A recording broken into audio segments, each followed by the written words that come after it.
Okay, so just real quick, I'm going to demonstrate correct technique.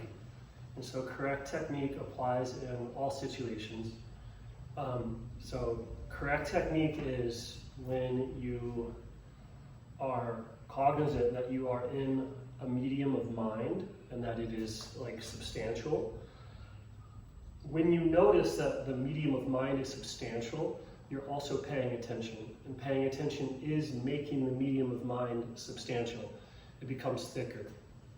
And so when you're moving, your mind is around you, you're in your mind, and let's say that you want to go that way, the mind will go that way, and then the body is sort of taken along with it. Right?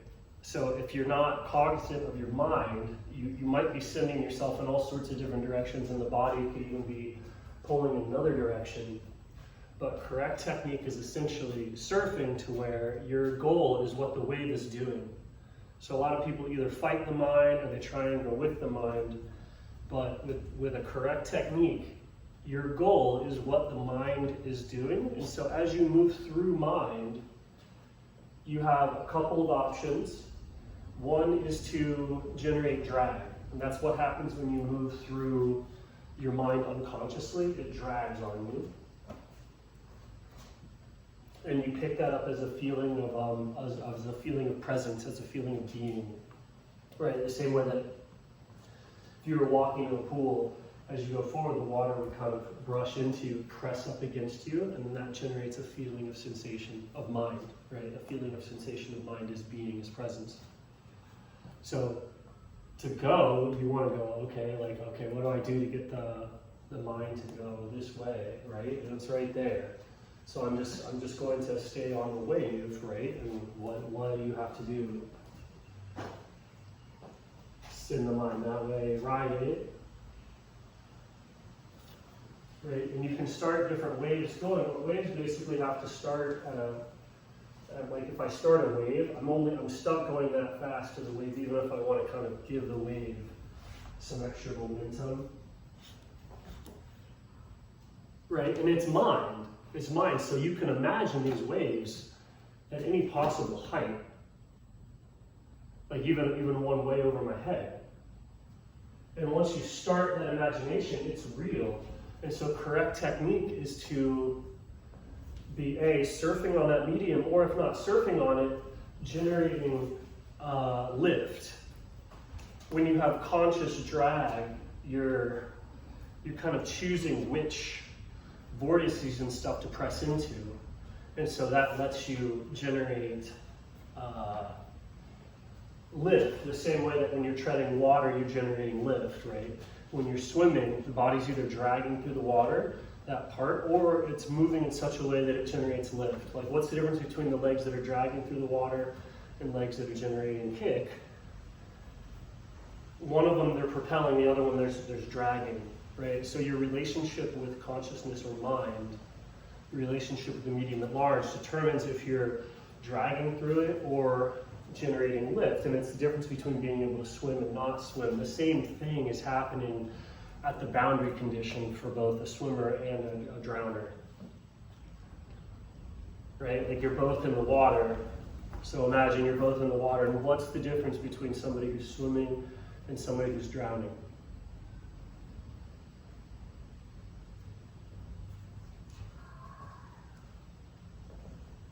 So correct technique is basically like acknowledging that. And so if you acknowledge that, like, why would you have a part of the body that wasn't generating lift?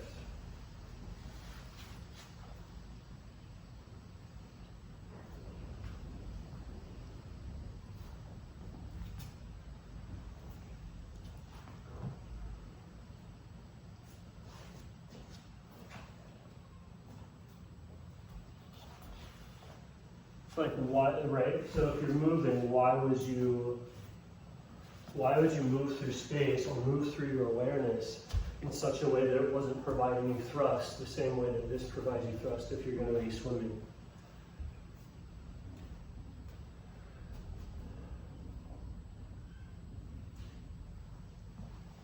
And it's the same thing with all levels of the breath.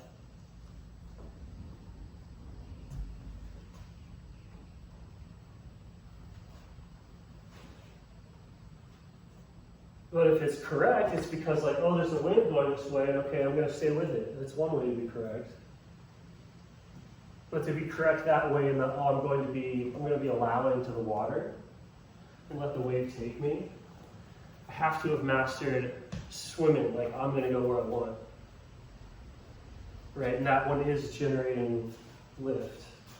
And then if you catch a wave, you just hold still and it generates your lift.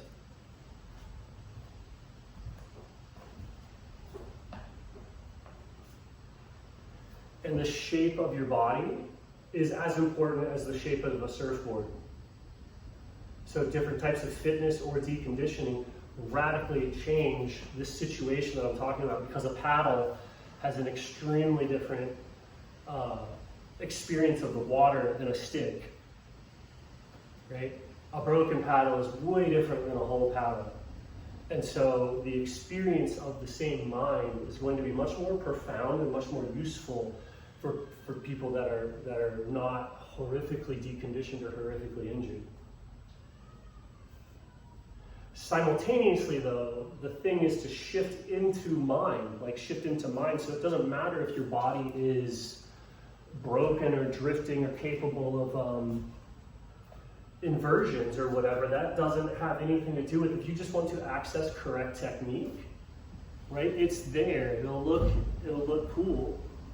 It's not going to look like what you think, because you're gonna be not trying to do something, but you're establishing a relationship.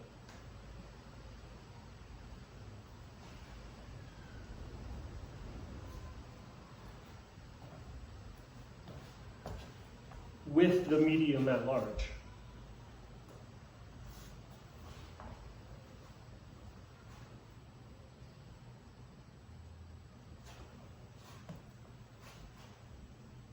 And it's not the end of the world.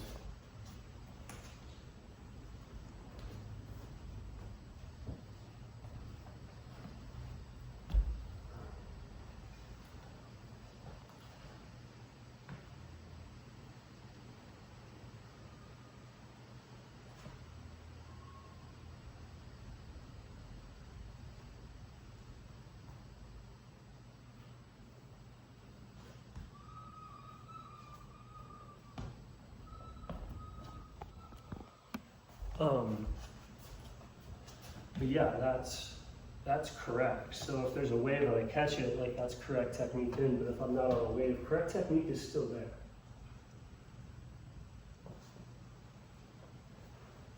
A lot of times it's just chill.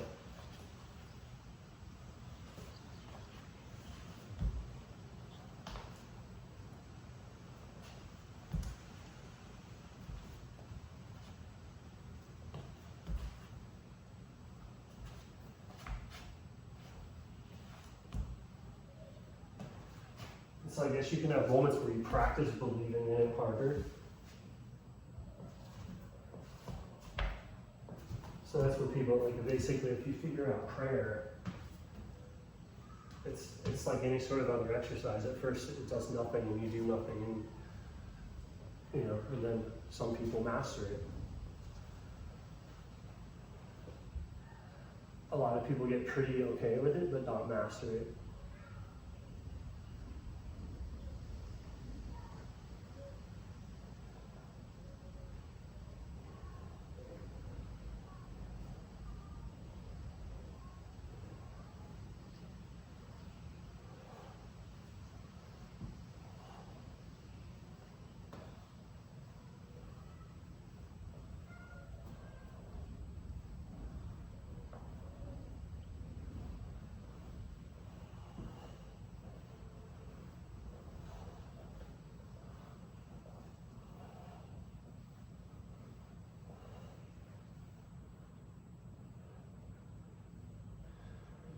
And for what really changes the body, it's like long spouts of attention that are similar to like rain.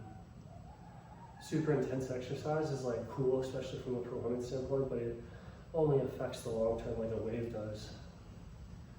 Which is kind of good, like solid state, but making huge waves doesn't level you up too much. it doesn't grow things greener, like long sustained efforts over time, like more similar to rain or a climatological pattern that grows.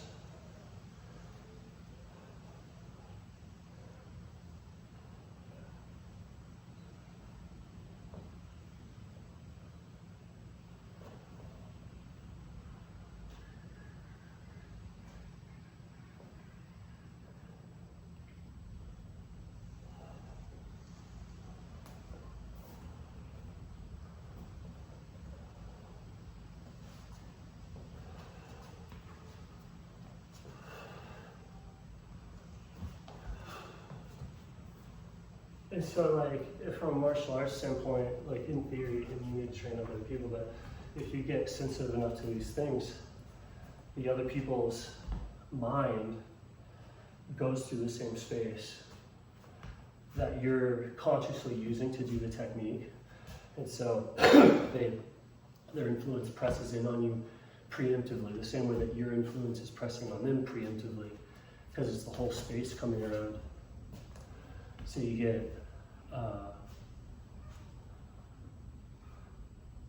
like feedback early, and then can integrate their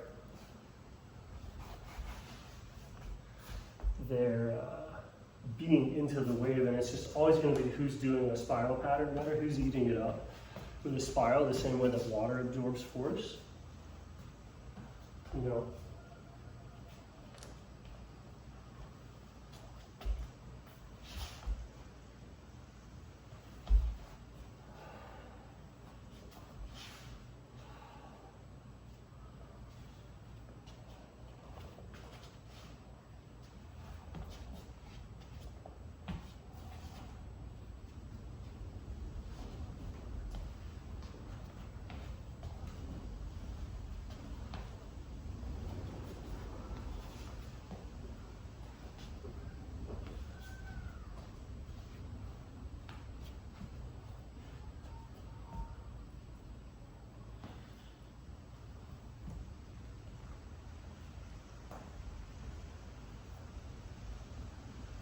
So then imagine if this was like sort of a dance ritual thing, right? And I'm causing a little bit of spin. Imagine if you had 10 people in a ring, right? You have one person in the center, and if their dance or their movement pattern is in alignment with those movement patterns out there, you start to be able to spiral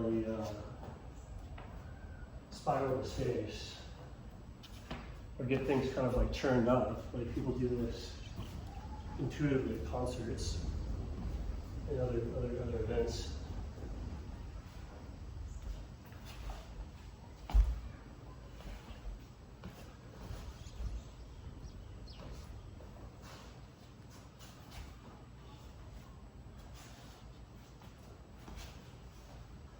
And so if you can convert wave energy into vortex or habitual energy, and that lets you store waves as a current. So you can store, wave translates into a current via the vortex.